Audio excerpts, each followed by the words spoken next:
In 1917, 34 soldiers walked into a trench. 6 hours of silence. Something walked out of no man's land. It wasn't an enemy soldier. It wasn't even human. It was November 1917. That unit had been holding the same trench for 11 days.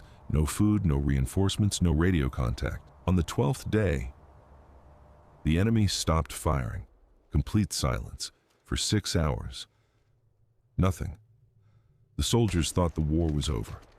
It wasn't. At midnight, something began moving in no man's land. Not crawling, not running, walking, slowly, calmly, through barbed wire, through mud, through bodies. The sentries raised their rifles and then lowered them, because what they saw wasn't wearing a uniform. It wasn't wearing anything at all. 7 feet tall, moving without sound. One soldier, Corporal Ellis, later described it in a military psychiatric report, a document that was classified for 60 years. He said it stopped at the edge of their trench, and it looked down at them, not with anger, not with hunger, with something far worse, recognition, like it had been watching them, all of them, for a very long time. 3 soldiers opened fire. The bullets passed through it, like it wasn't there. And then, it was gone.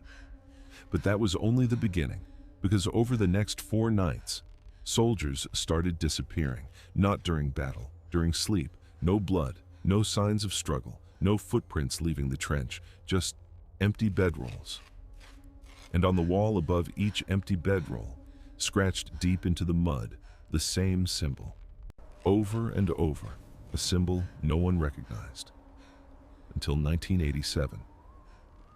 When an archaeologist excavating a site 3 miles from that same trench found the same symbol carved into a stone buried 40 feet underground. The stone was dated to 6000 BC. Whatever was in that trench in 1917 had been there long before the war, long before any civilization, long before any human being had ever set foot on that land. The archaeologist who found the stone resigned the next day. She gave no reason. She moved to a remote village in Iceland, and she nailed her windows shut. Every single one. The last soldier from that unit died in 1973. His family said that for the last 30 years of his life, he refused to sleep in the dark, not because of nightmares, but because in the dark, he could hear it breathing, right next to him, every night. Some things wake up when blood soaks the earth, and once they're awake, they don't go back to sleep.